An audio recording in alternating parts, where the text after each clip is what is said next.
O alarme de incêndio tocou às 6h43 no armazém 12, mas não por causa de um fogo real. O sistema entrou em pane ao tentar conciliar dois pedidos idênticos enviados ao mesmo fornecedor por setores diferentes. Cobrança duplicada, frete em dobro. Ninguém notou até que começaram a chegar pallets com o mesmo código de barras impresso 2 vezes. Uma requisição marcada como prioridade do CEO, a outra como estratégia urgente. Foi ali que percebi que a Atlas estava mandando sinais. Não que estivesse travando, apenas tossindo discretamente, daquele jeito incômodo e silencioso antes do caos aparecer. Mas eu estou me adiantando. 2 semanas antes, eu estava sentado de pernas cruzadas embaixo da mesa, com o Red Bull em uma mão e um analisador de tráfego Ethernet na outra, tentando entender por que a Atlas havia decidido, do nada, que todos os aniversariantes de janeiro mereciam folga remunerada. Não era um erro técnico. Será que o Cal, do setor de folha de pagamento, estava tentando manipular o sistema outra vez para que os gêmeos pudessem fazer um cruzeiro da Disney? Corrigi o bug sem alarde, registrei o incidente e deixei por isso mesmo. Era esse o combinado. Eu mantinha a Atlas operando e, em troca, a empresa me deixava em paz. Sem dinâmicas de integração, sem cartões de aniversário forçados, sem reuniões que poderiam muito bem ter sido resolvidas por e-mail. Só eu, minha máquina e uma floresta de códigos que pareciam um espaguete cozido por um guaxinim de olhos vendados. A Atlas não era bonita, mas funcionava porque eu fazia funcionar. Eu não chamava atenção. Eu não era barulhenta, mas era essencial, quer percebessem ou não. Fui eu quem consertou o ciclo de compras depois que a transformação digital deles deu errado. Fui eu quem criou o back-end que permitia ao RH fingir que entendia de métricas. Foi quem desenvolveu a IA que redirecionava entregas atrasadas antes que os clientes notassem. Mas não, eu não discursava nas reuniões gerais. Eu não usava salto alto. Eu não falava em sinergia. E por isso os executivos se esqueceram de mim. Só o pessoal do 3º andar sabia quem eu era. O Gary, da logística, me chamava de fantasma nos fios. Uma vez, a header da contabilidade me deixou um post-it escrito: "Obrigada por fazer a impressora funcionar de novo. Você é o único motivo pelo qual eu ainda não esfaqueei o Cal com um abridor de cartas." Eu guardei, coloquei na geladeira. Então, sim, talvez meu cartão corporativo tivesse algumas despesas com cursos de cibersegurança e workshops sobre mitigação de vulnerabilidade Zero Day. E talvez eu pagasse tudo religiosamente a cada trimestre, mas ninguém questionava, nem o financeiro, nem o RH, nem o vice-presidente de operações. Por quê? Porque quando a Atlas apresenta falhas, as pessoas perdem bônus. Quando a Atlas para, as pessoas perdem o emprego. Quando a Atlas morre... Bem, chegaremos lá. Agora me escute. Antes de afundarmos mais nesse pântano corporativo onde eu me arrastei, deixa eu te dizer uma coisa rápida. Se você chegou até aqui, já está à frente de 95% das pessoas que me escutam. Mas não se inscreva e nem clique no curtir. É de graça, leva 1 segundo e sim, realmente ajuda a equipe a continuar desenterrando essas histórias malucas de escritório para vocês. Agradeço. Enfim, eu mantinha meu universo simples, com atualizações silenciosas à noite. Os relatórios do sistema eram roteados direto para o meu console. As chaves de administrador eram trocadas toda semana. E sim, eu fazia backup de tudo em um local externo, com criptografia tripla e acesso biométrico. Você acha mesmo que eu confiaria no Bob do setor de vendas para acessar algo além do calendário do Outlook dele? Nem pensar. Uma vez o cara clicou em um pop-up da Tesla e inutilizou o próprio notebook 2 vezes. Chamaram o sistema de Atlas porque ele sustentava tudo. Logística, folha de pagamento, prazos de fornecedores, chamados internos, orçamento, escalas de turno, alertas de conformidade, até os malditos pedidos de lanche para a Copa. Se me desligassem da tomada, as luzes ainda ficariam acesas, mas nada se moveria. Seria como ter uma Ferrari sem chave, sem combustível, com um motor protegido por senha atrás de 3 firewalls e um adesivinho sorridente dizendo "tente novamente". Mas ninguém perguntava sobre a Atlas. Apenas presumiam que ela funcionava como mágica. E eu mantive assim, até que ela apareceu. Melissa. Se a arrogância tivesse cheiro, ela tomaria banho nela. Loira platinada, unhas impecáveis e recém-contratada para o RH, porque nepotismo é escada e o sogro dela era dono do prédio. Diziam que ela tinha sido demitida do último emprego por tentar transferir o orçamento de diversidade, equidade e inclusão para um fundo de bar de vinhos. Mas lá estava ela, sorrindo como se soubesse de tudo, desfilando pelos corredores como se tivesse montado sozinha os benditos racks de servidores. E no terceiro dia, perguntou ao meu gerente: por que essa tal de Jessica Taylor está pedindo reembolso de R$ 9.720 para frameworks de teste de penetração? Ao que meu gerente respondeu: Deus te abençoe, porque se ela parar, nossa empresa vai ser invadida, e não de um jeito bonito. Melissa não achou graça. Foi direto para o financeiro, direto para o compliance, direto para o CEO. E eu soube. Soube no momento em que vi ela imprimir um dos meus relatórios de despesa em papel rosa e bater com força na mesa de reuniões como se estivesse jogando a Constituição no chão. O cronômetro tinha começado. 15 minutos e toda a base iria ruir. Mas eu sorri mesmo assim, porque o que ela não sabia era que a Atlas só obedecia a mim. A reunião deveria ser sobre estratégias de moral para o terceiro trimestre e uma apresentação de PowerPoint de 2 horas, tentando convencer que uma festa de pizza compensaria os cortes de bônus. Compareci porque o convite dizia presença obrigatória, e eu não ia dar ao RH uma brecha para inventar algo por questões de conformidade. Sentei no fundo, como sempre, com o capuz do moletom erguido e um café preto com gosto de pano velho. Ninguém me notava, nunca notava. Até que Melissa clicou no slide 7 e colocou o meu nome como manchete. Vamos falar sobre responsabilidade, disse ela, com aquele sorriso de orelha a orelha. O ar na sala ficou pesado. Meu nome estava lá, em negrito, em letras calibri. Jéssica TL7. Descumprimento contínuo da política de despesas. Pisquei. Ela ainda não olhou para mim. Alimentava-se do poder do silêncio. Analisei as despesas recentes, Melissa, disse ela, relacionadas a múltiplas cobranças dessa funcionária que, pelo que constatei, opera sem supervisão, sem aprovação do RH ou do financeiro, adquirindo cursos, licenças ou seja lá o que for. Então ela finalmente se virou para mim. A sala parecia uma fileira de dominós prestes a cair. Jessica Taylor, disse ela.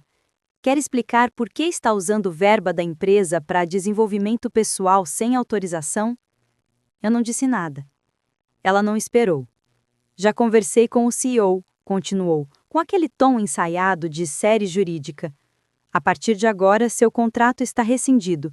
Devolva seu crachá e saia de todos os sistemas. Um segurança será designado se necessário. Você já ouviu uma sala inteira prender a respiração? Dava para sentir a temperatura cair. O ar parou como se até as moléculas esperassem para ver se eu ia chorar, gritar, implorar, jogar um grampeador. Melissa ficou ali com as mãos cruzadas, parecendo uma vilã presunçosa da Disney, acreditando que tinha acabado de resolver o maior problema da empresa. Levantei-me calmamente, sem tremores, sem pressa, apenas um movimento lento e um olhar ao redor. Metade dos engenheiros parecia ter engolido a língua. Um cara da operação começou a digitar com o notebook ainda meio fechado. Enfiei a mão no bolso do moletom, tirei meu crachá, caminhei até o centro da sala e o depositei com cuidado sobre a longa mesa de conferência brilhante, ao lado da cafeteira, como se deixasse uma gorjeta. Então olhei para Melissa, apenas uma vez. Você tem 15 minutos, eu disse. Ela piscou. Com licença. 15 minutos antes do seu trabalho principal começar. E saí. Sem discurso, sem teatrinho. Só aquela frase. Ela riu, aquele riso forçado de quem não tem certeza se foi ofendido. Isso foi uma ameaça? Perguntou, mas eu já estava fora. A porta do elevador se fechando, o mundo ficando em silêncio. A última coisa que vi foi o reflexo dela no metal polido, dentes e confusão.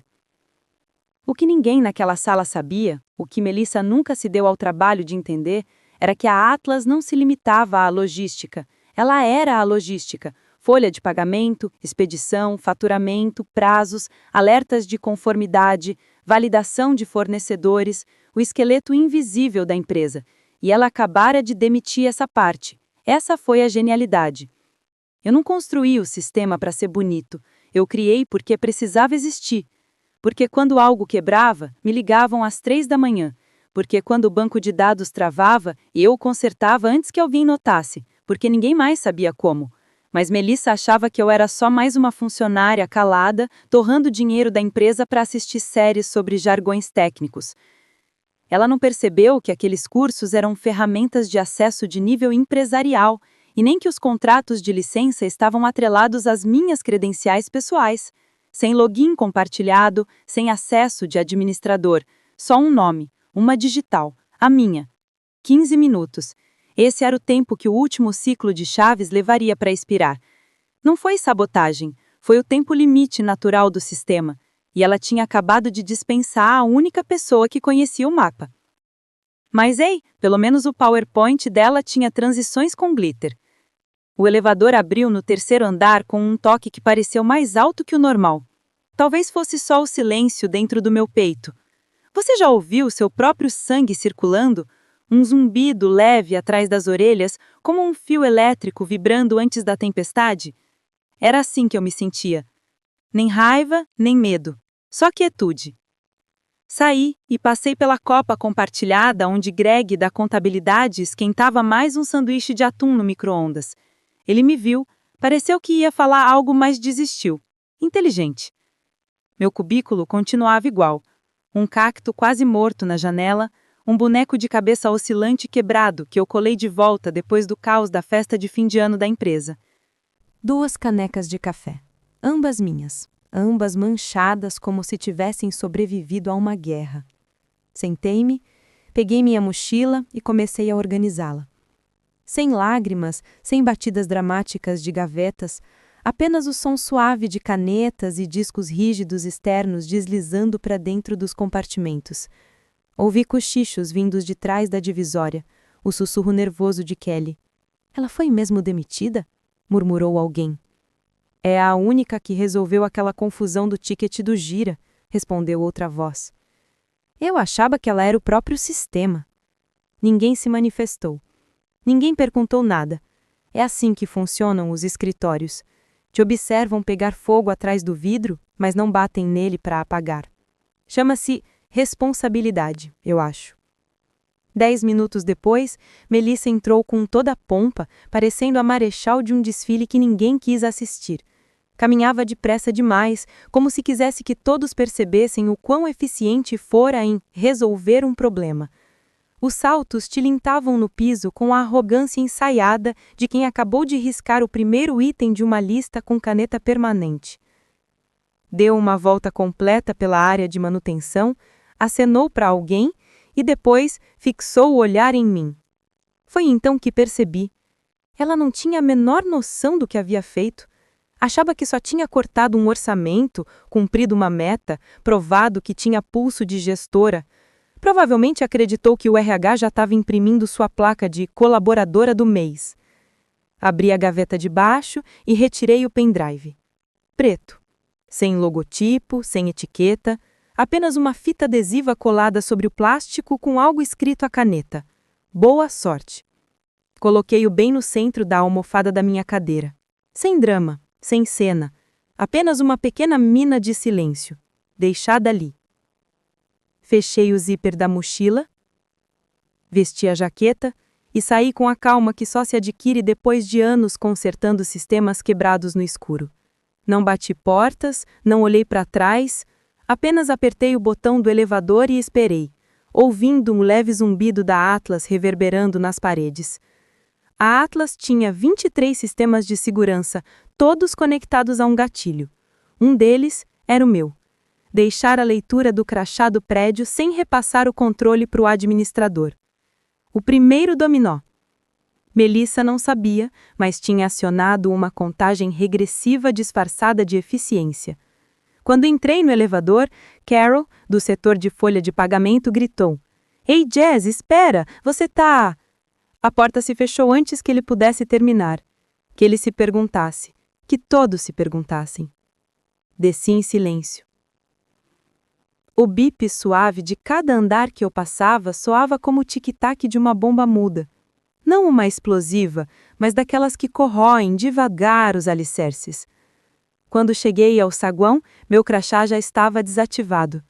Passei pela segurança com um simples aceno, pela foto emoldurada do CEO com o prefeito, um pôster motivacional com a frase "Trabalho em equipe realiza o sonho", pendurado ao lado do extintor que usei uma vez para evitar o superaquecimento de um servidor no último trimestre do ano anterior. Quando cruzei as portas de vidro e entrei no estacionamento, o ar pareceu mais puro. A liberdade tinha cheiro de asfalto úmido e borra de café quando você respira ar de escritório há 7 anos. Não chorei, não gritei para o céu, não chutei lata nenhuma.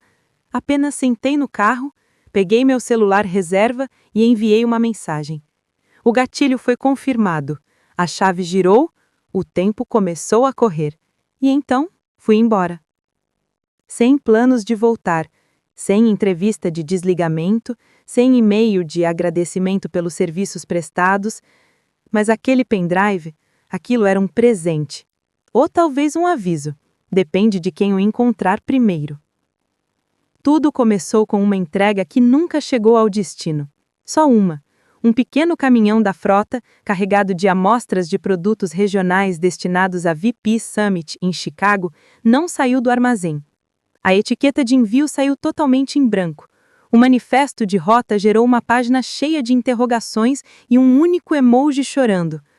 O gerente do armazém tratou como erro de impressão. Reenviou o pedido.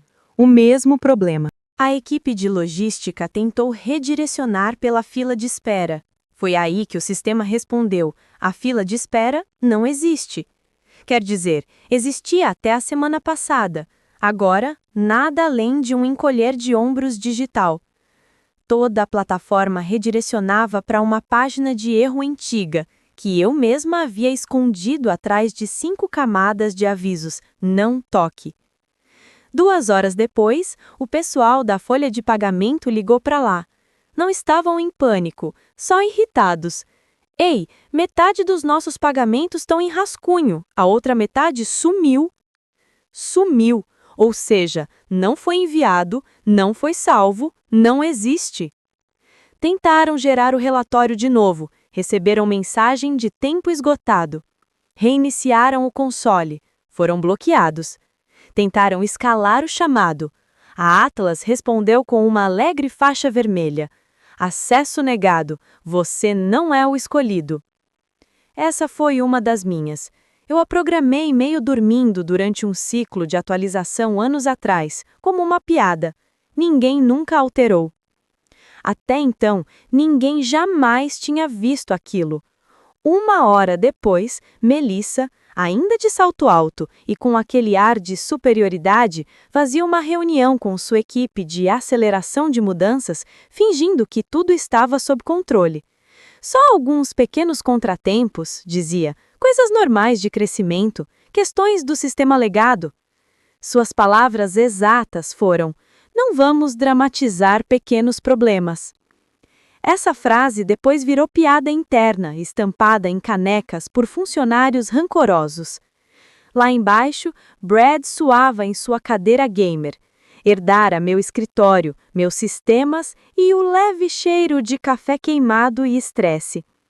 Agora o console dele parecia um servidor possuído do Minecraft, todos os painéis piscando em vermelho, todos os pings retornando ruído, todas as tentativas de recuperação sendo respondidas com Validação do administrador expirada. Requer autorização anual. Boa sorte! No setor de operações de vendas, uma gerente, chamada Kira, perspicaz, desconfiada e sempre a um passo de pedir demissão, começou a montar o quebra-cabeças. A Jéssica não cuidava da Atlas? Perguntou. Silêncio. Quer dizer, ela não era assistente administrativa? Ninguém respondeu. O estagiário dela, coitado, sussurrou. Eu achei que ela fosse tipo um fantasma ou uma inteligência artificial. Kira se levantou e foi direto para a recepção. Pediu a chave do meu antigo escritório. Estava trancado. Chamou a segurança. Ninguém atendeu. Ligou para o jurídico. Foi aí que o verdadeiro pânico começou. O departamento jurídico tentou acessar os relatórios de conformidade da auditoria do contrato com o fornecedor, que venceria em 48 horas. A Atlas respondeu com uma roleta giratória e logo depois exibiu uma imagem de um guaxinim tacando fogo numa lata de lixo. Sim, essa também era minha. Lá em alto, Melissa via sua caixa de entrada piscar como uma máquina caça-níqueis em Las Vegas. Assuntos: erro crítico de folha de pagamento, risco de exposição jurídica, agendamento urgente. Mesmo assim, ela ignorou. Pediu à assistente para marcar uma força-tarefa de calibração de sistemas para a semana que vem. No meio da frase, alguém do setor de compras entrou apressado. Acabamos de receber 2 entregas de um fornecedor que não existe. Melissa piscou incrédula. Isso não pode estar certo. Mas estava. O código do fornecedor era Jéssica TL7. Seu lábio tremeu levemente. Ligou para o Brad. Ele não atendeu. Ligou para a assistente executiva do CEO. Oi, rapidinho, disse, tentando parecer calma. Precisamos redefinir umas credenciais vinculadas ao sistema de automação, a Atlas. Houve uma pausa. Não é o sistema da Jéssica? Perguntou a assistente. O sorriso de Melissa ficou tenso.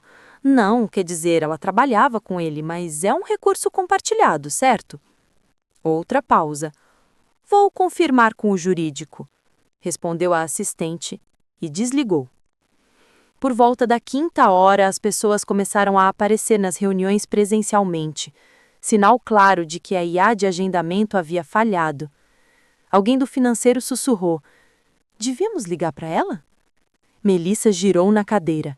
De jeito nenhum. Mas a voz dela tremeu. Estava começando a entender. Ninguém sabia como a Atlas funcionava. Nem Brad, nem ninguém. Todos apenas usavam, como se fosse um micro-ondas ou uma descarga. Ninguém sabia como, só que a Jéssica sempre fazia funcionar. Até agora. O primeiro consultor contratado chegou às 6 da manhã do dia seguinte, vestindo um colete de lã com o logotipo de alguma startup esquecível e segurando uma caneca térmica que provavelmente dizia café igual combustível de depuração. Era o tipo de cara que só entendia de sistemas criados depois de 2020. Melissa o levou até a antiga sala de servidores como se estivesse revelando a Arca da Aliança. Os arquivos da Jéssica devem estar aí dentro, disse ela apontando para os racks piscantes. Ele piscou de volta. Você quer dizer, tipo, documentação? Isso, os arquivos do sistema. É só dar um jeito. Reinicie se precisar. Ele conectou o notebook, digitou algumas teclas e franziu o senho. Vou precisar de acesso root.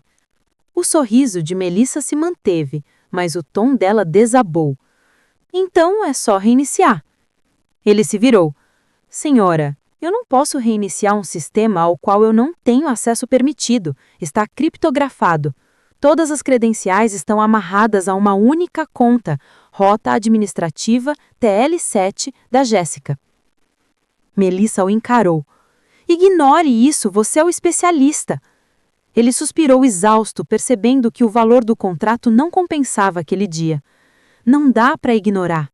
Jéssica não usava shell compartilhado. Ela era o CERT, um sistema de cadeia fechada. Até os comandos de reinicialização falham sem assinatura. Melissa rangiu os dentes. É só software. Não, é arquitetura. É como tentar trocar o piloto em pleno voo e descobrir que o avião nem tem manche, a menos que você tenha nascido para pilotar. Saiu meia hora depois, com um bloco de notas cheio e um olhar assustado. Ao meio-dia, já tinham contratado mais 2 empresas. Uma mandou um cara chamado Chris, que não parava de conversar com os servidores. A outra tentou invadir o sistema por uma antiga porta de manutenção. A Atlas respondeu desligando todas as máquinas virtuais não essenciais e mandando uma notificação pelo Slack. Atividade não autorizada detectada. Modo de suspensão ativado. Brad, ainda suando na minha velha cadeira, parecia prestes a desmaiar. O departamento jurídico já estava envolvido, o RH também, e pior ainda, o conselho administrativo. O CEO, até então completamente alheio ao caos digital que crescia, acabou arrastado para a confusão quando o próprio aplicativo de calendário falhou e não o notificou sobre a teleconferência de resultados. Ele entrou em uma sala vazia, sem anotações, sem diretor financeiro, sem roteiro, apenas 5 cadeiras e um leve zumbido no ar. Tudo girava um pouco. Quando invadiu a sala de operações, Melissa já estava no meio de mais uma de suas desculpas. É um sistema antigo, disse ela de braços cruzados. Jéssica não documentou o trabalho. Fomos jogados numa situação em que o fracasso era inevitável, acrescentou o diretor de tecnologia, que não abria a boca havia 1 ano. Jéssica era responsável pela documentação, todos sabiam disso. Você só achava que não fazia diferença. Melissa tentou mudar o rumo. Ela desviou verbas. O departamento financeiro confirmou. As licenças foram aprovadas, todas atreladas a códigos de projeto válidos. Estão dentro do orçamento, disse alguém empurrando uma pasta pela mesa. A maioria, inclusive, já está paga antecipadamente. Ela havia gasto R$21 mil em módulos de segurança cibernética. Eles valem uns R$700 em custos de mitigação, explicou o chefe de segurança da informação. O treinamento evitou que caíssemos em 2 listas de ataques no ano passado. O CEO esfregou os olhos. E os backups? Silêncio. Existem backups? Repetiu agora mais devagar. Brad pigarreou. Temos snapshots, mas são parciais. O acesso root para sincronizar os servidores também estava vinculado à assinatura dela. Melissa, suando frio, tentou se recompor. Certo, mas isso é temporário. Podemos contratar alguém para corrigir e reescrever tudo do zero se for preciso. O diretor de tecnologia bufou. Vai levar 18 meses e, mesmo assim, nunca vamos conseguir replicar. Ela não criou um produto, criou uma espinha dorsal. Foi então que o CEO ordenou uma auditoria interna, não só do Atlas, mas de tudo. Contas de fornecedores, estruturas de pagamento, responsabilidades de infraestrutura, registros de acesso, fluxos de trabalho do RH, aprovações de Melissa. Cada nó que Jéssica tocou, limpou, gerenciou ou redirecionou, e quanto mais cavavam, pior ficava. Acontece que Jéssica não apenas construiu o Atlas, ela era o Atlas. Cada licença estava atrelada ao nome dela, cada fluxo de trabalho à sua chave de registro. Cada bypass passava por Jéssica TL7, e agora este nome não existia mais no sistema. Melissa o havia deletado, ou achava que sim. Na verdade, o que ela fez foi encerrar a última chave válida da máquina. Foi nesse instante que o pavor substituiu a negação. Dava para sentir no ar. As conversas paralelas cessaram, as reuniões ficaram mais curtas, o diretor de tecnologia parou de discutir e Melissa começou a trancar a porta do escritório com mais frequência, porque todos perceberam que não haviam apenas demitido um técnico, tinham amputado o sistema nervoso da empresa. Na quinta-feira, o escritório exalava um desespero disfarçado por desinfetante cítrico. As pessoas pararam de esquentar peixe na copa, os cliques usuais foram substituídos por passos inseguros pelos corredores, acompanhados de sussurros. O que você sabe?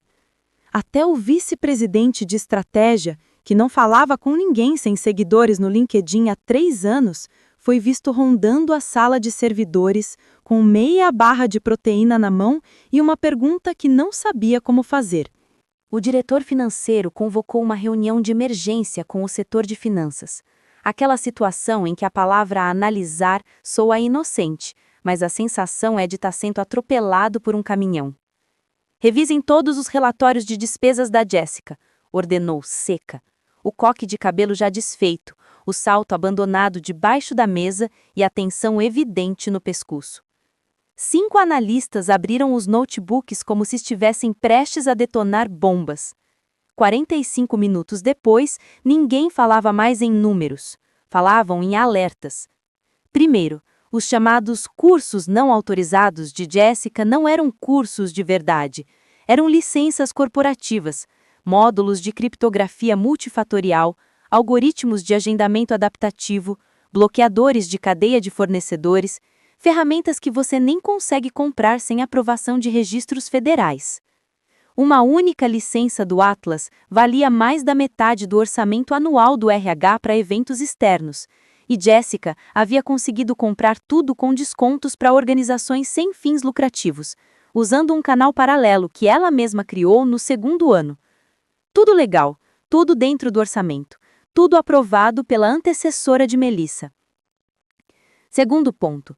Cada compra estava registrada em nome de Jéssica TL7 e vinculada a IDs de projetos que compunham a base do Atlas. Terceiro, as licenças não eram reembolsáveis, não transferíveis e tinham restrição geográfica para o operador original. Tentar redirecionar ou sobrescrever as credenciais invalidaria todo o pacote. Foi aí que o pânico se instalou de vez. Melissa, ainda iludida, achando que era só uma crise de imagem, tentou minimizar o problema na reunião da equipe principal. Tudo bem, talvez as ferramentas fossem úteis, disse, gesticulando freneticamente. Mas ela nunca contou a ninguém o que estava fazendo. Isso é falta de colaboração. Kira, da equipe de operações de vendas, falou lá do fundo. Contou sim, te colocou em cópia no e-mail, você respondeu com um emoji de joinha e nunca mais falou nada. Os olhos de Melissa se estreitaram. Olha, não é sobre quem disse o quê, é sobre estabelecer limites. Não podemos ter engenheiros desonestos construindo caixas pretas. Ela não construiu uma caixa preta, rebateu o diretor de tecnologia, inclinando-se na cadeira como a personificação da má notícia. Ela construiu a única caixa funcional que a empresa tem. Logo em seguida, o departamento financeiro entrou com um relatório impresso, organizado por cores, com abas e marcações, como um projeto escolar amaldiçoado. Na primeira página, resumo das despesas sinalizadas como não autorizadas. Na linha seguinte, o valor total, R$ 94 mil. E logo abaixo, economia líquida gerada por essas ferramentas, de R$ 746 mil anuais, sem contar mitigação de crises. Melissa estendeu a mão para pegar o documento, mas a diretora financeira puxou de volta, como uma professora protegendo o hamster da turma. Sente-se, disse. E pela primeira vez, Melissa sentou. Lá embaixo, na sala de conformidade, o RH já remexia nos memorandos internos, tentando apagar mensagens de Slack que Melissa havia mandado com emojis de champanhe após a minha demissão. Tarde demais. O pessoal tinha prints. Uma delas já estava num servidor privado do Discord, onde metade da equipe celebrava digitalmente como se eu tivesse morrido em batalha. A Jéssica não se foi, ela ascendeu, alguém escreveu. Eu não teria rido, teria acreditado. De volta à sala da diretoria, os arquivos da auditoria revelaram mais uma joia.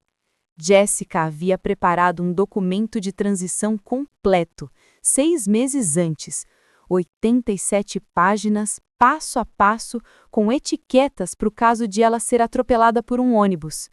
Ficou intacto na caixa de entrada de Melissa por 184 dias, sem ser aberto, rastreável.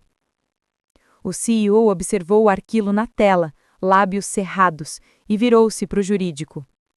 Se oferecermos um contrato de consultoria, conseguimos restaurar as licenças? O jurídico balançou a cabeça negativamente. A única forma é se Jessica concordar em regenerar os certificados pessoalmente, no local, com autenticação biométrica. Silêncio. A voz de Melissa soou áspera. Vamos simplesmente reconstruir o Atlas. O CTO riu. Riu de verdade. Uma risada seca, sem humor, carregada com o peso de 7 anos vendo alguém sustentar a empresa enquanto outros ganhavam bônus pelo trabalho dela. Podem gastar 10 milhões com 5 fornecedores diferentes, disse ele, e ainda assim nunca vão recriar o que ela fez. O CEO encarou a impressão novamente. Toda a cruzada de Melissa, sua suposta operação de limpeza, não era só falha, era fatal. Eles não tinham apenas demitido a arquiteta do sistema, tinham exilado a única pessoa que impedia a nave de afundar. Jessica não era uma agente rebelde, era a última pessoa sensata numa sala cheia de gente que achava que luzes piscando significavam que tudo estava bem. Mas as luzes estavam apagadas. E Jessica? Jessica não atendia ao telefone. Tudo começou quando o CEO faltou a um almoço. Não um almoço qualquer, mas o jantar trimestral de bife e uísque com o presidente do conselho e 2 grandes investidores. O tipo de encontro em que um gole errado pode arruinar uma rodada de financiamento. Sua assistente jurou que havia agendado. Disse que estava no sistema, mas quando ele abriu a agenda, estava vazia. Não só aquele compromisso, tudo havia sumido.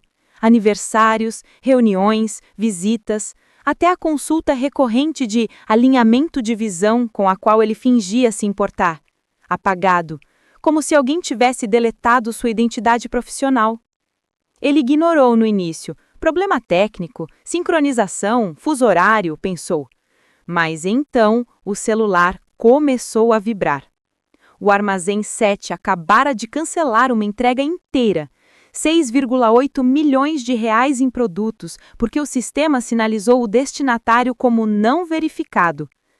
O cliente confirmou 2 vezes, mas a Atlas não autorizou o envio. Motivo: token de autorização expirado.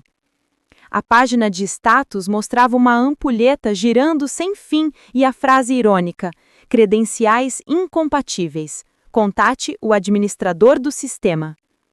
Eles não tinham mais um administrador de sistema. O responsável pelo envio tentou liberar manualmente, mas a cadeia de comandos falhou imediatamente. Node bloqueado. A ação não pode ser realizada sem a autorização de Jessica TL7. Letras maiúsculas, permanentes, sem brechas, sem suporte técnico. Na sala da diretoria, a diretora financeira tentou contornar a Atlas por um portal espelhado que mal sabia acessar. Rejeitada imediatamente. Código de erro. Você não tem autorização para autorizar. Ela olhou para o CEO. Liga para ela. Eu já liguei, respondeu ele, num sussurro. Direto para a caixa postal. Mandei mensagem, mandei 2 vezes. Na terceira, veio a confirmação de leitura. Depois, silêncio. Talvez ela estivesse viajando, talvez tivesse decidido terminar com a gente. Às 15h17, o cliente mais antigo da empresa, um grande distribuidor com contratos que datam da época do fax, ligou aos gritos. O reabastecimento automático deles havia falhado. A entrega foi marcada como fraudulenta. A fatura Q retornou um monte de caracteres sem sentido. O representante passou 2 horas em um bate-papo repetitivo que terminou com: Por favor, encaminhe suas dúvidas para Jessica. Sabe qual delas? Essa foi a gota d'água. Eles exigiram indenização imediata ou acionariam a cláusula de quebra de contrato. O CEO deixou o telefone cair, literalmente. Escorregou de sua mão e bateu no tapete com um baque seco. No silêncio que se seguiu, Melissa espiou pela porta do escritório dele, pálida como um fantasma. Acho que precisamos conversar, disse ela. Ele não levantou o olhar. Estava fixo na mensagem de erro brilhante no laptop.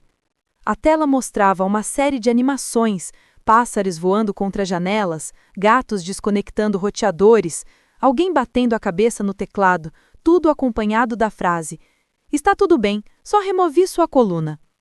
Ele fechou a tampa com força. "Você disse que isso era administrável", sibilou. Melissa assumiu o controle, com a voz embargada.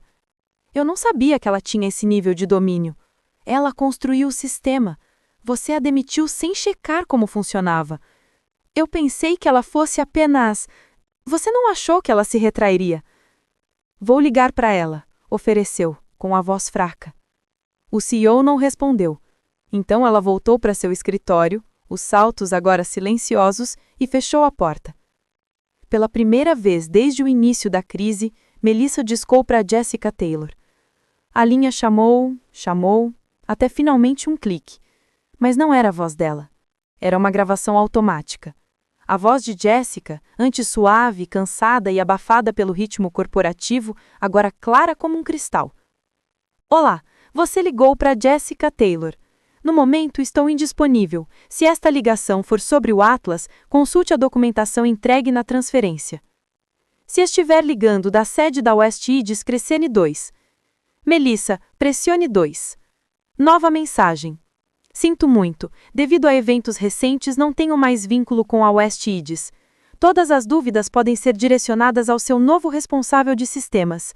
Ah, espere, você não tem um." Bip! A chamada terminou. Melissa deixou o telefone cair sobre a mesa, mãos trêmulas. Então recebeu um e-mail de Jessica Taylor. Assunto: o relógio ainda está correndo. Anexo: captura de tela do painel de controle do Atlas. Status: fase de arquivamento automático iniciada. Acesso redundante expira em 4 horas e 42 minutos. Sem texto, sem saudação, sem assinatura. Apenas um pós-escrito. 15 minutos foi generoso. Melissa voltou ao escritório do CEO e bateu na porta. Ele não respondeu. Estava lá dentro, respirando com dificuldade, andando lentamente de um lado para o outro, repetindo uma frase várias vezes. Deveríamos tê-la deixado em paz. O celular pessoal de Jessica vibrou no canto da mesa. Ela não se mexeu, nem olhou para ele. Estava no meio da revisão de uma cláusula do contrato de aquisição, pedindo ao departamento jurídico para reescrevê-la de forma menos vaga. Algo sobre direitos de controle pós-integração.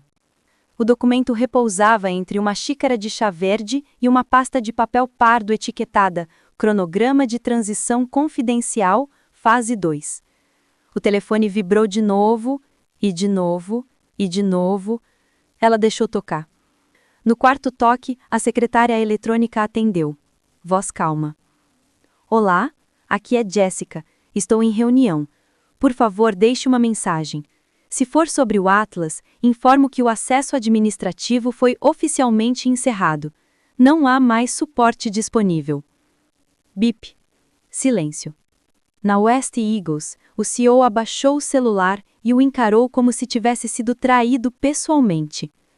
"Ela está nos ignorando", murmurou, mais súplica do que afirmação. A sala de reuniões estava em silêncio absoluto. O diretor financeiro pálido, o diretor de tecnologia sombrio, o departamento jurídico inquieto. Melissa havia saído do prédio 2 horas antes e não fora vista desde então. A vaga de estacionamento dela estava vazia, como cena de crime. Alguém alegou tê-la visto chorando no carro, na garagem, gritando para um volante que não tinha solução. O CEO tentou novamente. Mensagens, e-mails, até o antigo endereço de trabalho dela. Nada. Porque Jessica havia seguido em frente. Não estava se escondendo, lamentando ou tramando vingança em um porão escuro, como um estereótipo de profissional de TI ressentido. Ela foi promovida. Novo escritório, novo crachá, novo título. Consultora principal de sistemas da divisão de transições da Atlas. O seu cliente, a maior conta da West Eagles, que quase desistiu após a entrega desastrosa da semana passada, aquele que Melissa chamava de baixa manutenção, aquele a quem Jessica vinha orientando discretamente há meses sobre como lidar com a infraestrutura degradada por projetos de vaidade do RH, não desistiu. Eles cairão direto nas mãos de Jessica. Não por despeito, não por vingança, porque ela estava preparada. Ela sabia que o Atlas não podia ser replicado, mas podia ensinar outros a evitar repetir os mesmos erros. Seu trabalho agora era ajudar empresas a se livrar de fornecedores problemáticos, migrar, modernizar-se e reconhecer sinais de alerta antes que fosse tarde.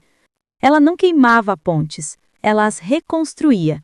Não incendiava servidores, ela construiu versões melhores. Jessica percorreu sua caixa de entrada, sinalizando calmamente os e-mails não urgentes e aprovando documentos.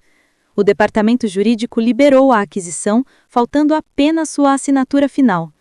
Ela pegou a caneta digital, digitou seu nome e viu sua caixa de entrada vibrar de novo. A mensagem vinha de um endereço que não via há anos. O antigo diretor de TI que saiu 3 anos atrás, pouco antes da chegada de Melissa. Ele soube do que aconteceu. Só queria dizer: "Você sempre mereceu mais.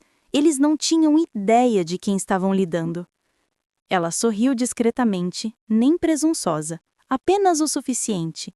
Recostou-se na cadeira, com a cidade zumbindo ao fundo. O diretor de tecnologia do cliente chegaria em 15 minutos para finalizar a revisão dos sistemas. Apertaria sua mão, talvez chamasse de salvadora, talvez oferecesse ações, talvez algo mais, mas Jessica não se importava. Ela se importava em ter criado algo duradouro, resiliente, que fosse seu. Não precisava voltar atrás. Podiam ficar com a máquina quebrada, telas de erro piscando e memorandos desesperados do RH. Ela tinha novos sistemas para construir, novas empresas para salvar, um novo legado para moldar, e mensagens, ligações, contatos desesperados. Que assim fosse. Ela não havia apenas terminado, já havia começado algo melhor. Exatamente às 17h01, todos os executivos da West Aegis, incluindo Melissa, receberam o mesmo e-mail. Assunto: expurgo final da certificação Atlas executado, ID de referência. Jessica certificou que a mensagem fosse concisa, objetiva, sem palavras desperdiçadas. Conforme protocolo contratual de expiração automática, a chave de administrador raiz certificada por Jessica foi completamente expurgada. A Covery exige reautorização física do agente certificador original. O processo é irreversível. Sem logotipo, número de contato ou opção de resposta. Em anexo, um único PDF. Melissa abriu e congelou. Era uma cópia digitalizada do memorando de RH que ela escreveu 2 semanas antes. Assunto: demissão de Jessica Taylor. Mas esta versão tinha setas vermelhas por toda parte. Anotações manuscritas destacavam pontos nas margens. Cada seta apontava para uma violação. Deslize legal, quebra de protocolo interno, falha na documentação da transferência de processos, revogação de acesso indevida, negligência na auditoria de sistemas. No rodapé do memorando, abaixo da assinatura eletrônica de Melissa, Jessica escreveu em vermelho carmesim: rescisão executada sem transferência de credenciais. Violação de conformidade confirmada. As mãos de Melissa tremiam. A tela ficou embaçada. Um e-mail chegou de novo, desta vez do departamento jurídico. O que é isso? Por que o protocolo não foi seguido? Onde está o administrador de contingência? Ela não respondeu. Não podia. No mesmo instante, o Slack se iluminou. Não era uma mensagem de alguém, era do sistema, Atlas. O último suspiro de um fantasma que tentaram apagar. Todos viram, todos os funcionários, todos os departamentos, sem filtros, sem permissão para ninguém. Boa sorte! Vocês tinham 15 minutos, nada mais. A sala mergulhou em completo silêncio. A diretora financeira levantou-se lentamente, afastando-se da cadeira como se fosse explodir. O diretor de tecnologia deixou cair o tablet. O CEO sentou-se, sem querer, olhos fixos no monitor, boca quase imóvel, sussurrando. Ela nos avisou. A mensagem permaneceu, pairando em todas as telas como fumaça. Sem retaliação, sem explosão, sem viralização. Apenas uma mensagem. Uma lâmina delicada deslizou entre as costelas de um gigante moribundo. O som de cada batida de coração na sala revelava, tarde demais, que a pessoa subestimada não estava amargurada. Ela era melhor. Jessica não apenas se afastou, ela atravessou todos eles. E, ao partir, levou consigo a gravidade da situação. Ninguém riu, ninguém falou. Todos sabiam que aquilo não era sabotagem, era subtração. Vocês são as verdadeiras estrelas da selva corporativa. O texto revela como subestimamos o poder do conhecimento individual e da competência técnica em ambientes corporativos. Jessica Taylor demonstra que o verdadeiro controle não está apenas nas hierarquias, mas no domínio profundo de sistemas complexos e no planejamento estratégico. A história nos faz refletir sobre a importância de valorizar profissionais competentes, reconhecer suas contribuições e entender que decisões precipitadas, como demitir alguém sem compreender totalmente seu papel, podem levar ao colapso de estruturas inteiras. Além disso, ela nos lembra que conhecimento e disciplina podem se tornar ferramentas poderosas de autonomia e proteção. O suspense e a precisão com que Jessica atua evidenciam que, na era digital, invisibilidade não é ausência de impacto, é poder silencioso, capaz de alterar destinos corporativos e mostrar que o respeito pela expertise é vital. A principal lição da história é que subestimar habilidades e conhecimento crítico em um ambiente corporativo pode gerar consequências irreversíveis. Jessica Taylor não apenas construiu o Atlas, mas sustentou toda a operação da empresa por anos, demonstrando que competência e visão estratégica são essenciais para manter sistemas complexos funcionando. Tentar substituir alguém sem entender sua função é um erro que pode custar milhões e prejudicar processos vitais. Além disso, a narrativa ensina que planejamento, ética e disciplina transformam profissionais em líderes silenciosos, capazes de atuar com precisão sem precisar de reconhecimento imediato. Aprendemos que valorizar a expertise e documentar processos é tão importante quanto investir em tecnologia, pois a ignorância sobre o núcleo crítico da empresa pode transformar pequenos problemas em crises gigantescas, evidenciando a importância do respeito, confiança e preparo. Agora me diz, se você fosse Melissa, teria tentado reconstruir o Atlas ou procuraria Jessica para evitar o colapso? Quem além de Jessica poderia ter usado o sistema para controle da empresa sem que ninguém percebesse? Escreve aqui nos comentários, eu quero muito saber. E não esquece, deixa também o seu comentário com uma classificação de 1 a 10 para mostrar o quanto você gostou, porque assim eu consigo trazer mais vídeos que sejam interessantes para você. Se você ficou intrigado com a história de Jessica Taylor e o Atlas, curta o vídeo, se inscreva no canal e acompanhe até o final para descobrir mais segredos corporativos e tecnológicos.